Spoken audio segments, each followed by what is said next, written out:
I understand it's probably really hard to keep up with all the criminals that Donald Trump is pardoning, but at least we're going to get to possibly some of the reasons why he's doing it. First, here's this liar, Caroline Levitt. So, separate topic on presidential pardon power. Why did the president commute the sentence of David Gentile recently? He was a private equity executive. He served 12 days out of a 7-year sentence.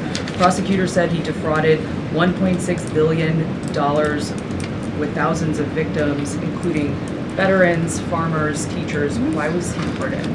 To your first question, that's definitely not a decision for me to make. I would defer you to the Department of War. It's also probably a decision for the president himself to make. As for your second question with respect to that pardon, he issued a commutation for Mr. Gentile, who's the former CEO and co-founder of GBP Capital Holdings. Unlike similar companies, GBP paid regular annualized distributions to its investors. In 2015, GBP disclosed to investors the possibility of using investor capital to pay some of these distributions rather than funding them from current operations. Even though this was disclosed to investors, the Biden Department of Justice claimed it was a Ponzi scheme. This claim was profoundly undercut by the fact that GBP had explicitly told investors what would happen. At trial, the government was unable to tie any supposedly fraudulent representations to Mr. Gentile. In short, again, this is another example that has been brought to the president's attention of a weaponization of justice from the previous administration, and therefore he signed this commutation. So say that these people were defrauded. I just read you a very detailed summary of why the commutation was made. I just read you a laundry list of lies about why this commutation was given.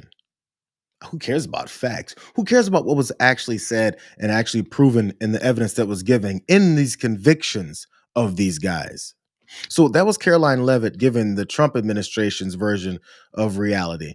Here's Jake Tapper talking about what has actually happened. The commutation of the 7-year prison sentence for convicted fraudster David Gentile, wiping away any further fines and restitution as well.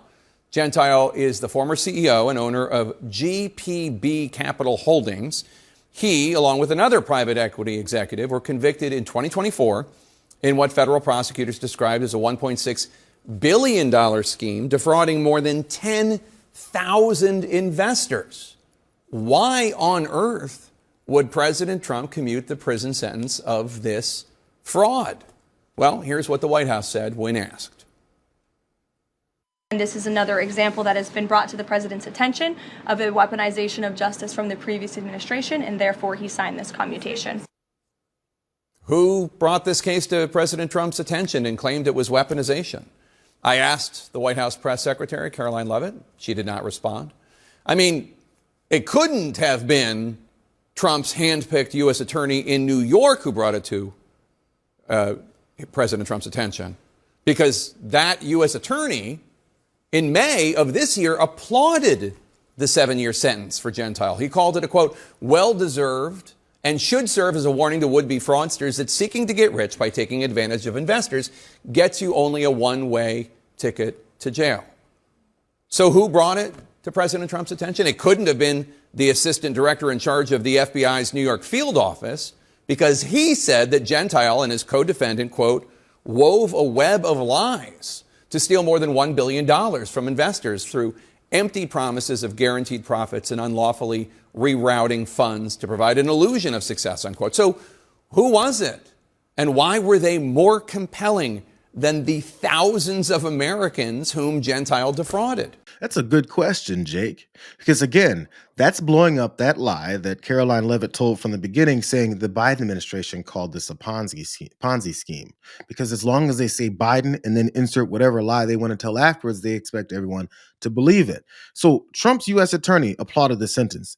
How is Trump's U.S. attorney Biden? Also, assistant director of this FBI office also talked about how this is a Ponzi scheme and how this guy is corrupt and he's guilty. It's crazy. Also, it's weird because he was convicted. That's the other thing that we usually go off of when it comes to a judicial process here in this country. But this is a fascist state. Why would we care about any of that? They just make things up. We have these arguments and debates about what the reality of things are, and we never actually talk to the people who experienced it, who are now seeing these commutations and these pardons come down and how it affects them. Carol Ann, thanks you for joining us. You lost nearly $500,000. You have been able to claw back $40,000, but most of it's gone. What was your reaction when you heard that President Trump had commuted Gentile sentence, so he only served 12 days of a 7-year sentence? I'm totally disgusted because it wasn't only myself, it was my elder mother in her 90s and my sister as well. We all got defrauded. What would you say to President Trump if he were watching right now? I'd ask him why he did this. It makes no sense. I don't have an answer as to why this guy can do what he did, basically build a Ponzi scheme, walk out scot-free. And you got Bernie Madoff, who had to live it out, and people were returned funds. I had to hire, with the help of Adam, who did a great job, claw back a measly pauper sum of nothing. And it makes no sense to me. I don't understand why. So Carol Ann, who bought him off? Carol Ann, who bought Trump off? Is that what you're asking? No. Who bought off David? Gentile off. Yeah. Who did Gentile have to pay to get out? You were on the right track the first time. It was Donald Trump who he paid, or at least he paid someone else to lobby Donald Trump to go ahead and go this route. We'll get to that in a second. But we heard I heard the $500,000 number is what is that particular woman lost. You said along with her sister and her mother all lost 6 figures worth of money to this guy. But there's a little bit more because she lost her faith in some things. When I went to ask for my money back, because I had grief brain, my late husband had just died, and I was told wonderful products to get into. You've got to do this. Let's get your family into them.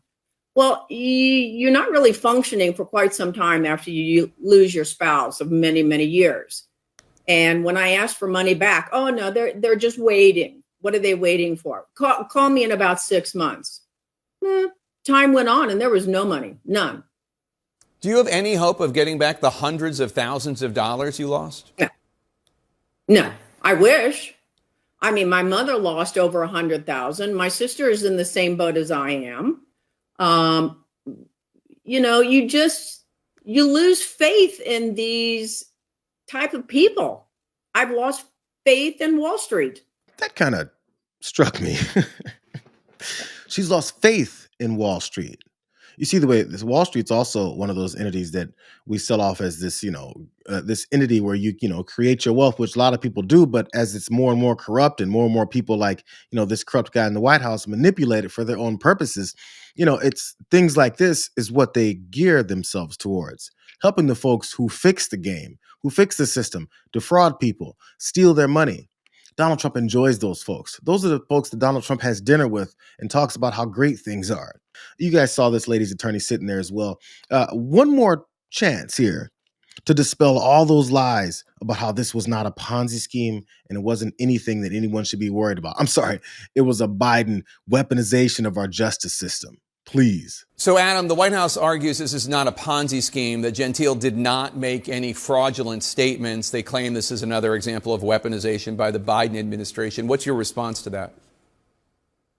Joseph Nasello, who is the Eastern District's U.S. attorney, said that this was a Ponzi scheme. He was appointed by Trump himself. He said it back in May.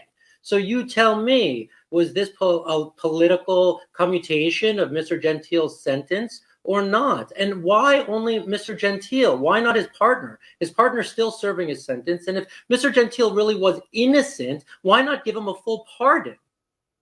We reached out to Gentile's lawyer, who told us no comment. Gentile's partner is still sitting his dumb ass in jail. Guess he didn't have the money. I guess he didn't have the influence or the connection to someone who could lobby Donald Trump to let them off for whatever kind of kickback or quid pro quo that they were discussing. This is what Donald Trump works on. Maybe it's what J.D. Vance works on, because I was just wondering a couple weeks ago, what the hell does J.D. Vance do? Besides, sit in front of audiences and tell really weird, hokey stories that no one gives a damn about. They must be working on their backdoor corrupt dealings. So that's the Ponzi scheme commutation. It's not the only one. Here's another one. But this one stands out because Trump has pardoned now a former top entertainment executive who was indicted by Trump's own Justice Department less than 5 months ago. Now, this full and unconditional pardon for the Oakview Group co-founder Tim Leiweke was posted online tonight by the Justice Department. It's dated December 2nd. It bears the president's signature, as you can see here. But Lewicki was just indicted 5 months ago by Trump's own antitrust division over accusations that he orchestrated a conspiracy to rig the bidding process for a public university arena in Austin. He's also just pardoned someone who has a history of blasting him online.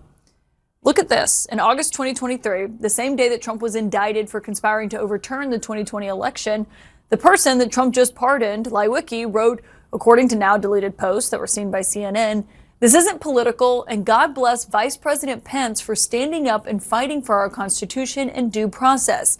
If you have any shred of love for our country, let a jury of peers decide if he is innocent, not you." In another post from February 2024, Lewicki replied to a post that was praising the president's movement as being under God. He responded and said, "Claims the man that doesn't attend any mass on any Sunday, divorced twice, cheated on all 3 wives, paid off porn stars, don't think he is my compass on my God or my faith. World's single greatest con man." Tonight, we reached out to Lewicki for comment, not just on his past comments on President Trump, but also this pardon. He told CNN he doesn't have the words to adequately convey his profound gratitude to the White House and President Trump. He said, "This has been a long and difficult journey for my wife, my daughter, and me. The president has given us a new lease on life." This is a different pardon. Trump's own officials in July of this year put this whole thing together and got this guy's ass. But somehow a few months later, I guess it's still the weaponization of Joe Biden's Department of Justice. Somehow. Maybe someone should have asked them more specifically about this one and see whatever kind of lie they can come up with to try and escape this one. I'm not sure why I still think they're trying to escape anything. They're not trying to. We saw Caroline Levitt from the beginning tell complete lies, and then when confronted about it, say, all I was doing was reading the lie list that I was given for the day. But also on top of that, this is how these folks' brains work. This is how these folks, rich and connected people in this country, also work. This guy bashed Donald Trump so many different times, how he's a con man, a philanderer, has baby mamas, and all this stuff that he went after him on.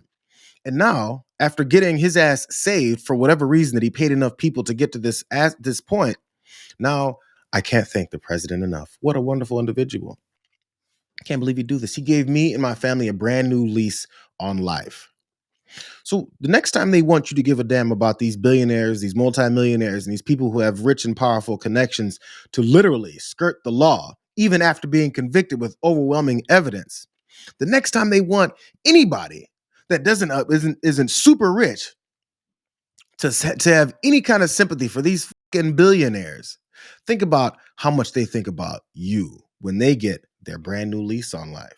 If you're looking for your brand new lease on life, do you think these guys who just got their sentences commuted, and also pardoned, do you really think they're going, you know what? I wish Donald Trump would do something for the little guy? I feel like the answer is no. I feel like they've got middle fingers for you instead. And they're like, well, I'm rich and powerful and connected. Who are you? So, f those guys. All of them.